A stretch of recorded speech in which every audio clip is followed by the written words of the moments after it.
Hello, I'm Barry Sullivan, Program Director for the Electrical and Computer Engineering Department Heads Association, and it's my pleasure to introduce this spotlight presentation by Emona Timms. The presentation will be on hands-on learning and presented by Carlo Manfredini. Carlo?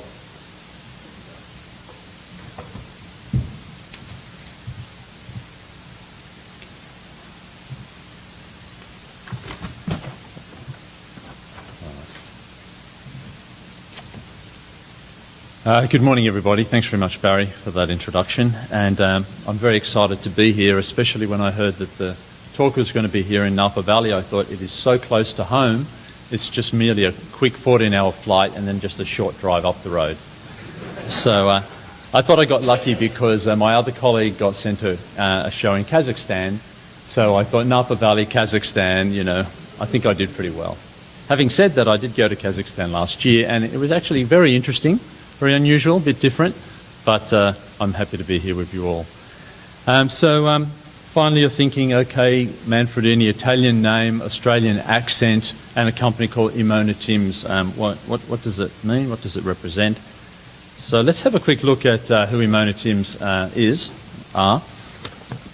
So Emona is actually the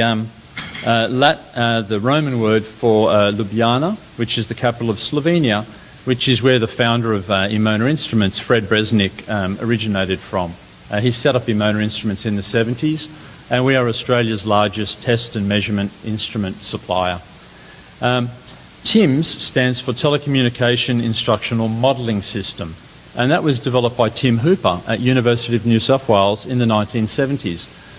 And he was trying to address the problem of how to teach the many topics in telecommunications with only one piece of lab equipment, and how to keep that up to date as it continuously changed.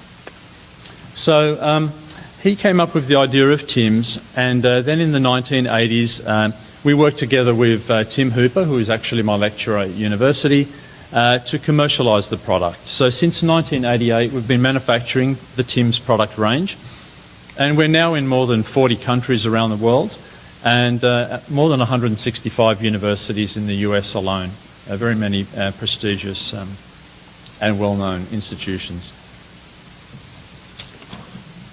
So my assertion is that technology changes and yet principles remain the same. So I have a little timeline here relating to that, and some of you may remember the beginnings of information theory. I don't know if you want to date yourselves, and so back in the beginning, we had the transfer of information, and then technology moved along, and we have valves over the next big thing. And I was watching a YouTube video by Dr. Robert Gallagher at MIT, and he was told in the 50s, listen, information theory, it's dead, forget about it, just stick to studying valves. Now, fortunately, he didn't do that because, time moves on, and valves are now have been put away, and now we've moved on to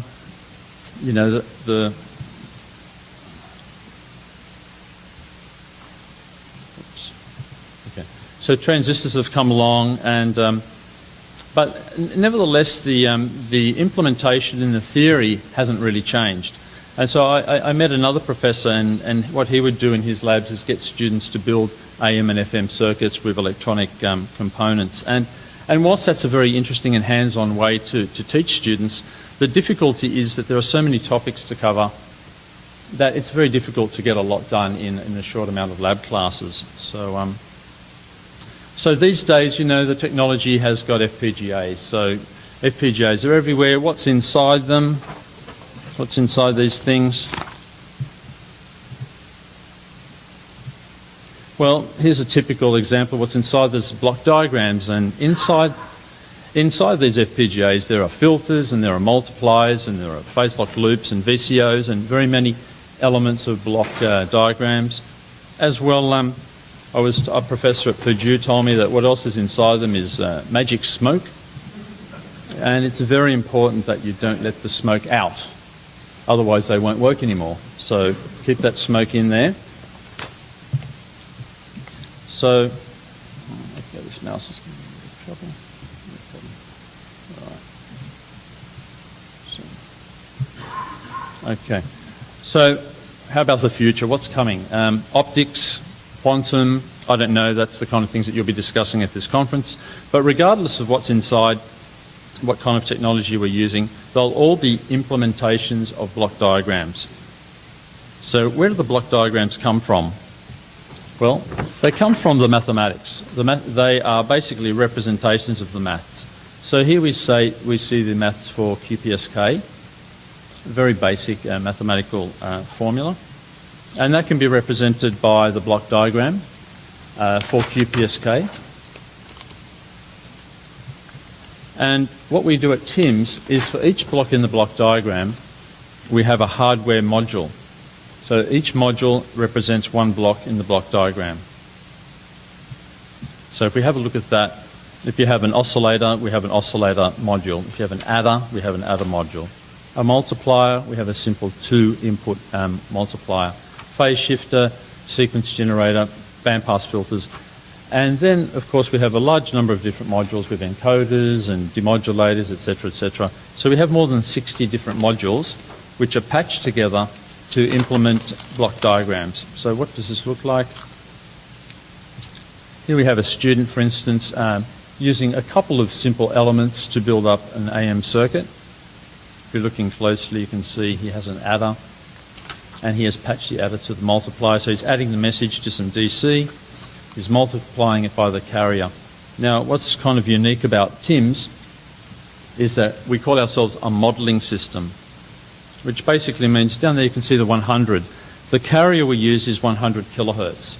So rather than dealing with real RF frequencies and the complexities associated with that, we basically build the telecommunication systems around a carrier of 100 kilohertz. So in that way, the student can see the carrier and the baseband signal on an ordinary oscilloscope, and it allows them to have a good and thorough intuitive understanding of what's happening to the carrier in the modulation process. So that's a very, very simple introductory example. A more complex example would be something like this, where we have a digital signal in a noisy channel. And so over on the left, we build the baseband transmitter. Then we also build the channel. Then we build the receiver with a couple of modules. And then finally, most importantly, we build bit error rate instrumentation. We don't just have a push the button and find out what the answer is type approach. We actually get the students to receive the data, make important decisions using an I-pattern display, and then compare it with the incoming data using exclusive OR gates, and basically really getting a true understanding of what does bit error rate measurement really mean. And in this way, one of the professors said, conceptual difficulties evaporate within minutes of a TIMS experiment. So if we have a closer look at that, brief video here. So here you can see. So there would be the noisy signal coming in. You can control the levels of the noise. You can control the SNR, take measurements by putting modules in and out. And depending on the complexity of your experiment, you can have another rack. And so the students are taking control of the experiment. They're actually building the experiment themselves in a way that's intuitive and encouraging to their learning process. So how many topics can you cover with this single system? Well, I'm just going to whiz through a list of experiments. These are our capabilities listed by wireless standards. So on the left, you have the wireless standard. In the middle, you have the modulation scheme that underlies the standard, which is what we're actually experimenting with. And on the right, you have the experiment, the name of the documented experiment that we have. So you will recognise a lot of modulation schemes that you'll be familiar with and that are very relevant these days. I'm just going to whiz through this and ask questions at the end, if you can please memorise this list.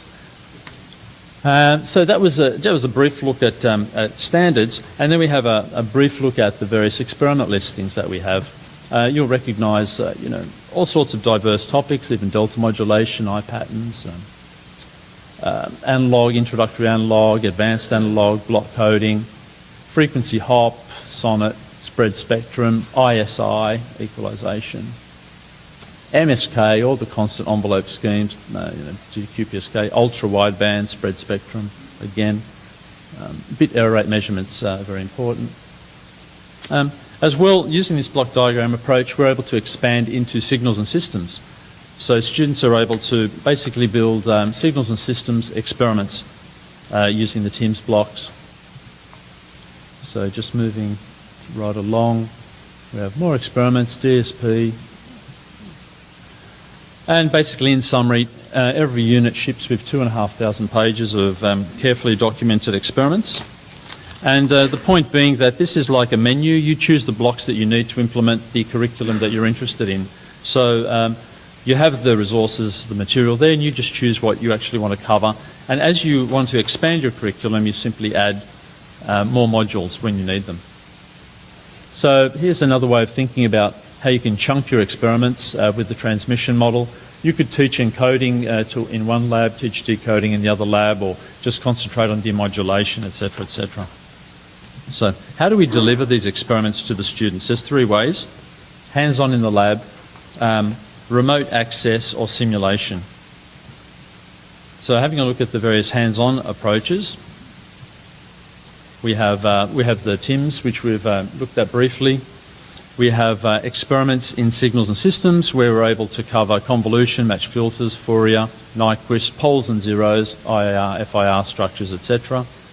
All fully documented. So it brings this complex mathematical subject to life for the students. Okay, I might skip that video.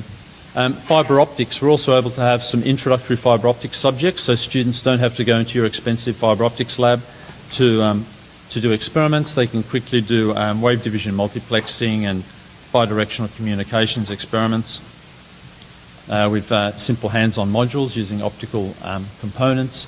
We have a DSP option, so you can code up any blocks that you might need, Viterbi, digital filters, convolution, etc. We have a small unit, which I will hopefully... We have a small unit called Biscuit, which you can't see, so let's see if we can look it up here. Which is a little mini version of TIMS, where you have a limited number of blocks. So a more low-cost option and more portable option.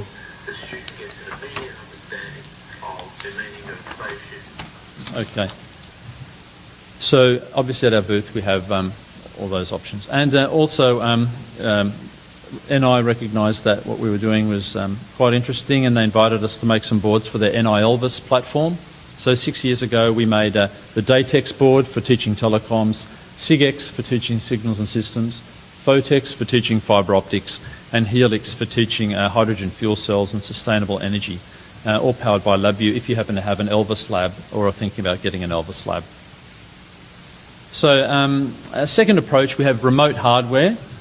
That's where we are basically able to deliver these hardware experiments across the internet so that students have that Java-based client, and they interact with the hardware as if they're in front of the hardware by replacing the knobs and switches with electronic knobs and switches.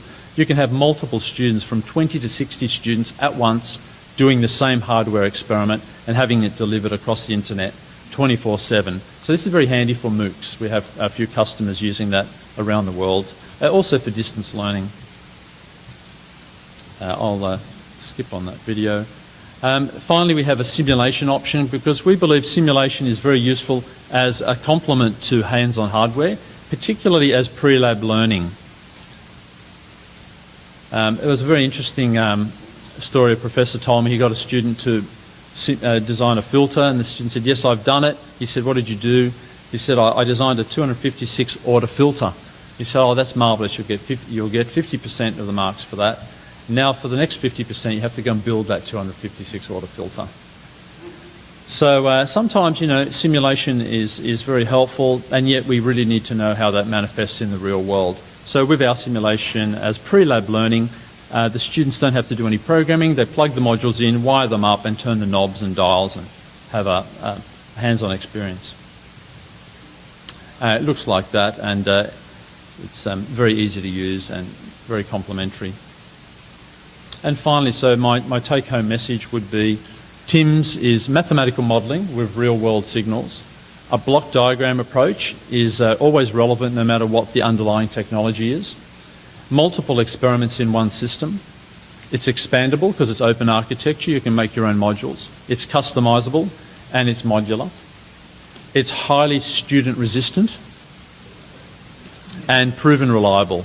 In the 25 years we've been manufacturing, we've never charged for a service because despite having thousands of units around the world, we only get a handful of returns every year. And so we're kind of like Rolls-Royce. You buy our equipment and it's there to last and we look after you. Students enjoy learning by doing. They like using TIMS and making stuff happen, making it smoke, as we used to say in the old days. It's deliverable by multiple mediums. It's MOOC ready. And the glass of wine there is to remind me to invite you to come down to our booth and enter in the draw, because I've bought an exquisite bottle of 2008 Shiraz from the Barossa Valley, and we'll be giving one of those away to somebody at the end of the expo. And I'd also like you to meet our American representative, Sheila Woodson, who can look after you and come and visit you. So thanks very much for your time. Lovely to be here, and come and see us.